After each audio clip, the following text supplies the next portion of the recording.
waxay ku kalaamahayaan ama isku dayahayaan wax aan jid ahayn. waxay ahayd madaxweynayaasha Sheekh Shariif Sheekh Ahmed iyo Xasan Sheekh Maxamuud iyo xildhibaano golaha shacabka ah number koobana iyo senataro ayaa waxay ku hadlayaan oo difaacayaan Axmed Madoobe Axmed Islaam. runtii waa wax la yaabo oo laga anfariiro. sababta maxaa weeyo Axmed Islaam sanadkii 8aad ku jira oo Jubbaland madaxweyne ka yahay. laba goor oo laba termo hore soo gala labadaba wuxuu ku soo galay dulan dadkii deganaa boob dagaal qol meel ku isku xira asaga hila oo weydiisto dad ajnabi ah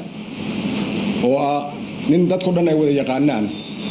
oo loo oran jiray Gabre maamulkii Tigrayda ka talin jiray dalka Itoobiya iyo wasiirkoodii arrimaha dibadda Tatros oo lagu yiri hadda meel kale ka shaqeeya laakiin markaas wasiirka arrimaha dibadda ahaa ayaa si qasab ah labada goorba ku soo saaray meesha dadka Soomaaliyeed ee deegaanadaas degan raalli kama ahayn ma soo dhaweyneen aad bay u diidanayeen laakiin waa la afduubo jujuub ayaa madaxweyne loogu dhawaaqay. arrinta iyada ahayd kama aysan dhagalayn Sheekh Shariif iyo Xasan Sheekh Maxamuud midna waxaan nasiib darro ah oo la qaadi karin oo ummadda Soomaaliyeed ku ah ay oo ummadda deegaanadaas ku ah dulan inay yiraahdaan waxaan u helinaynaa waxaan garab istaagaynaa u la baldegaynaa Axmed Maxamed Islaam ani iyo Jeesow labadaba waa la ogyahay. dadka kale oo xildhibaano badan oo majority ah ayaa hadda ka hor u codeeyay xildhibaano asaga gacan ku rimisa oo soo urursaday ayuu soo reer beel walba asagoo kala tashan oo salaadiintii matalaysay dadkaas deegaanadaas aan tixgelisiinin ayuu meel isugu keenay. baarlamaanka golaha shacabka ayaa isu nimid waa la dooday majority baa lagu diiday lagu dhinay garay 142 cod baa lagu diiday baarlamaanka 142 cod markii aan lagu diiday si kale oo ay ku badbaadiyeen Axmed Madoobe inta waayeen yaa shir waxa lagu qabtay airportka shir waxa lagu qabtay Kismaayo ayagoo nimankii hadda Itoobiyaanka oo sheegayay Tatros iyo ay mas'uul ka ahaayeen Gabre oo la isugu yeeray oo beesha caalamka la isugu yeeray baa lagu jabiyay go'aankii resolutionka ay soo saareen golaha shacabka.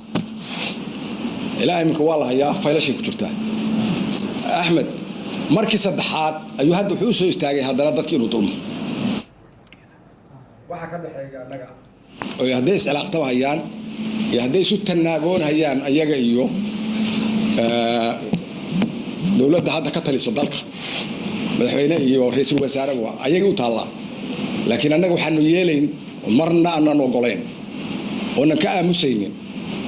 dadaan jirin in nagala dhigo dadka iyagana lagu ciyaaro lagu tunto. dadka iyaga intaas oo dulan dalkii qabay oo jubbooyinka waa la ogyahay wax la iska indhatiri kara ma in la yiraahdo maanta waxaan la dabaaldegi lahayn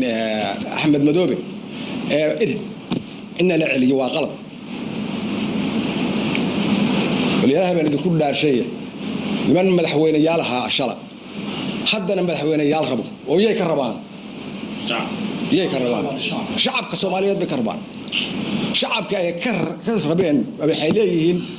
waa u dabaaldegayna waa la dulmay shala la dulmay mar labaad la dulmay hadda in la dulmo waxa ka baqaano in Axmed la dabaaldegaan si loo celin karo anaga awoodan ku celin dhammaan baan haddaan nahay dadka deegaanadaas degan iyo dadka matalay haddaan nahay wax ka far badan intaas aan sameyn lahayn wax intaas ka badan baan sameyn lahayn. waxaan u sheegaynaa dadka Soomaaliyeed siyaasiyiinta waxa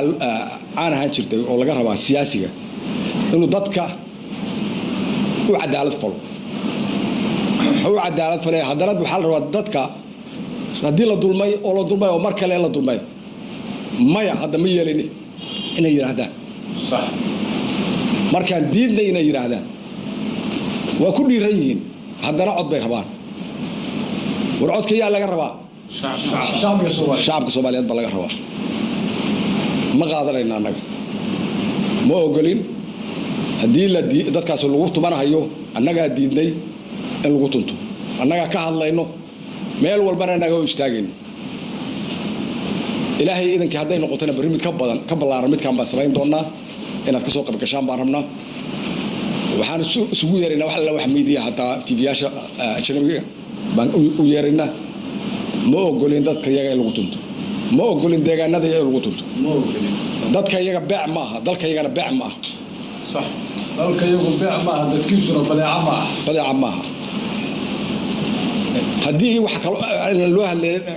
hadli waayeen anaga u hadlayno haddii rabaan inay iscilaaqtabaan madaxweynaha iyo prime minister joogo that is the case ha israasadeen ya waa soo dhageysanayna meel faqaraha la isugu yimaado kii sax ya laakiin hadda Soomaalidu waxay tiraahdaa goboladaas waqooyi ee Soomaaliya maamaan ka bartay baan rabaa inaan halka ka iraahdo maamada maxay tahay ninbaa loogu maama waxaa la yiri habar jeclaay musawaka habar jeclaay musawaka waragina inay shal madaxweynayaasha noo ahaa ragii sanatarada loo soo xushay dalka kuwa xildhibaanada loo soo xushay inay maanta yiraahdaan anagu waxaan la taagan dulanka garab taagannahay uma taagan dadka oo iska indha tiraan dadka Soomaaliyeed oo deegaanaas degan oo la og yahay oo reer walba ka kooban jifo kasta ka kooban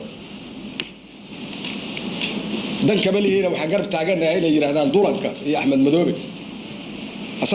asagaan ugu filan inay